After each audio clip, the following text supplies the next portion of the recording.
Louis, vandag se vraag kry ons verskriklik baie. Watter rol speel genetika in geestesgesondheid? Want ek self, toe ek nog 'n kind was, het ek baie keer gehoor van mense, nou weet ek nie of dit waar is nie, besef ek nou, mense wat gediagnoseer is met bipolêr mag nie kinders hê nie want genetika speel 'n rol, of mense wie se ouers met demensie gediagnoseer is, gaan dit definitief kry eendag. Hoe moet mens kyk na genetika indien Hmm. enigsins? Ja, daardie was 'n bietjie wollaar stories, maar daar is ook so 'n bietjie waarhede in veral waar skizofrenie of sekere vorms van skizofrenie voorkom. Maar kom ons kyk na genetika se impak op geestesgesondheid. En dit is onlosmaaklik. Eintlik moet dit nie 'n onderwerp wees nie. Dit moet wees hoe die impak daarvan is, nê. En dit is wat ons praat. Ons is tog eintlik maar genetiese wesens en ons geestesgesondheid sit binne in ons selle waar ons gene sit. So, daar is baie studies hier oor, Elise, en genetika verseker beïnvloed die risiko van geestesgesondheid. Uh baie met in sekere gevalle baie hoog. In gevalle so skizofrenie 70 tot 80%, aandagafleibaarheid ook 70 tot 80%. Jou voorbeeld bipolêre verstoring. En dit kom nou uit tweeling en familiestudies. 60 tot 70%, jy weet selfs depressie en angsversteuring het 'n 30% hoër voorkoms in genetiese konteks. Baie definitief. So op hierdie stadium word daar baie sterk na die genetiese impak gekyk op grond van die sogenaamde diatese stresmodel.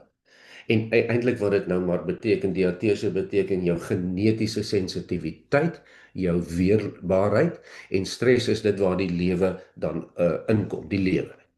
En waar hierdie twee mekaar ontmoet, is waar geestesgesondheid dan inkom. So gene speel 'n geweldige rol. So as jy kyk na jou genetiese konstruk, sien dit as 'n boek wat geskryf is. 'n handboek vir jou.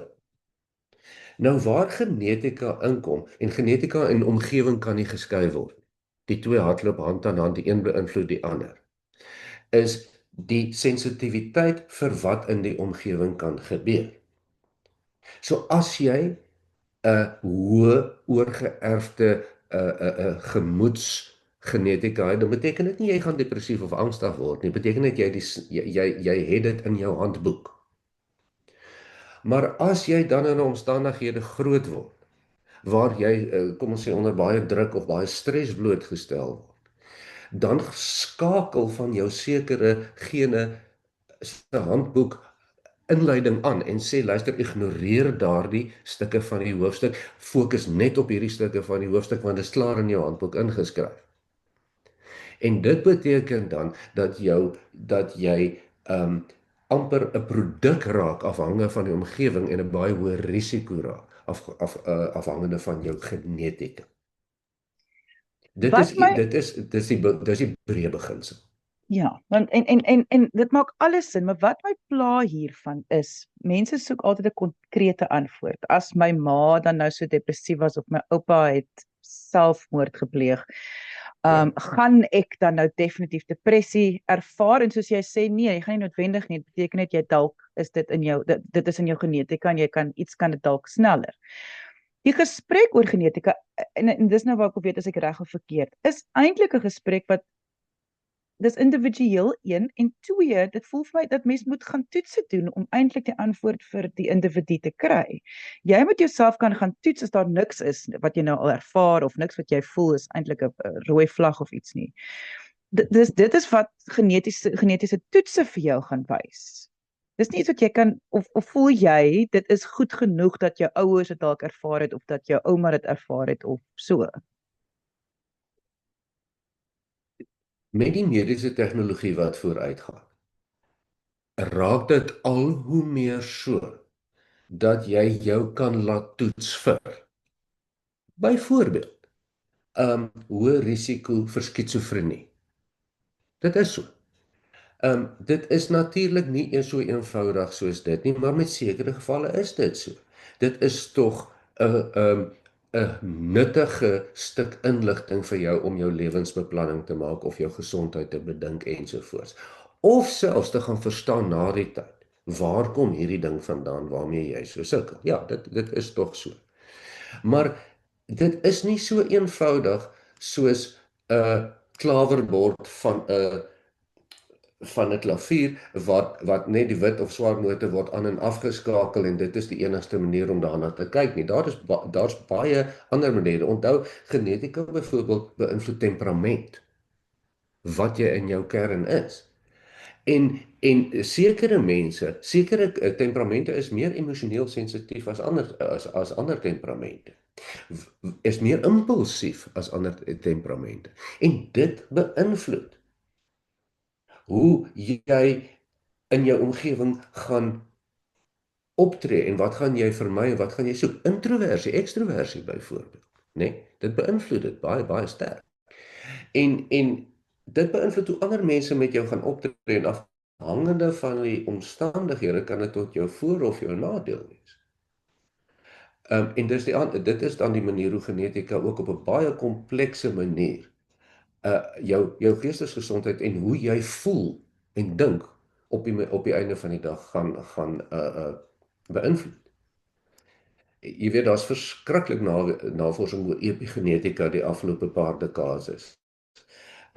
Wat eenvoudig wys hoe epigenetiese veranderinge wat in jou DNA plaasvind, geweldig kan verander. Byvoorbeeld prenatale stres wat baie vroue ervaar, nê. Jou vroeë oppassers en jou omgewing wat jy ervaar as 'n kind, selfs gesinskonflik en so aan. Hoe dit geweldige impakte kan hê op hoe jou DNA aansit of afsluit. Dit beïnvloed nie jou DNA nie. Dit beïnvloed net watter dele van die handboek word gelees en watter word weggevat. En dan raak jy so 'n bietjie vas. Want jy kry nie jou handleiding is nie glad nie, as mens dit amper so kan sê. So, ja, ons kom nie verby hierdie punt nie, maar dit is nie swart of wit nie. Dis 'n baie komplekse wisselwerking. Van jy is dalk meer geneties gepredisponeer tot angstigheid. So jy gaan dalk jou kinders so bietjie meer oorbeskermd grootmaak. Wat by hulle nou 'n verdere angstigheid kan veroorsaak, 'n algemene angstigheid en 'n gebrek aan draagkrag. En wat vir hulle miskien depressief kan laat op 20. So dis baie kompleks. Dit is baie kompleks, maar wat ek daarvan hou is presies soos jy sê. Dit is soos hierdie handleiding wat ons nooit kry vir die lewe nie. Nooit. En hier gee iemand vir jou die kans dat wanneer iets vir jou nie reg voel nie, jy is nou hier in jou laat 20's of jy wakel en jy voel ewe skielik meer as net uitgebrand, slaap help nie meer nie, jy wil nie meer, jy is nie meer lus nie, jy besef goed, iets is nou nie meer lekker nie, het jy hierdie een voordeel, en die voordeel is, ouma het depressie ervaar, my ma het depressie ervaar, dit mag dalk wees dat hierdie is nou my tyd, of ek sal definitief moet gaan kyk hierna. En dis dieselfde met 'n vitamientekort. Sekere families het geen Vitamiene D in hulle bloedlyn. En Vitamiene D is baie belangrik vir depressie. Sulke goeters, sulke klein goedjies wat regtig so kompleks is wat dit is, moet ons vertrou, die mediese wêreld het al so pragtig ver gekom.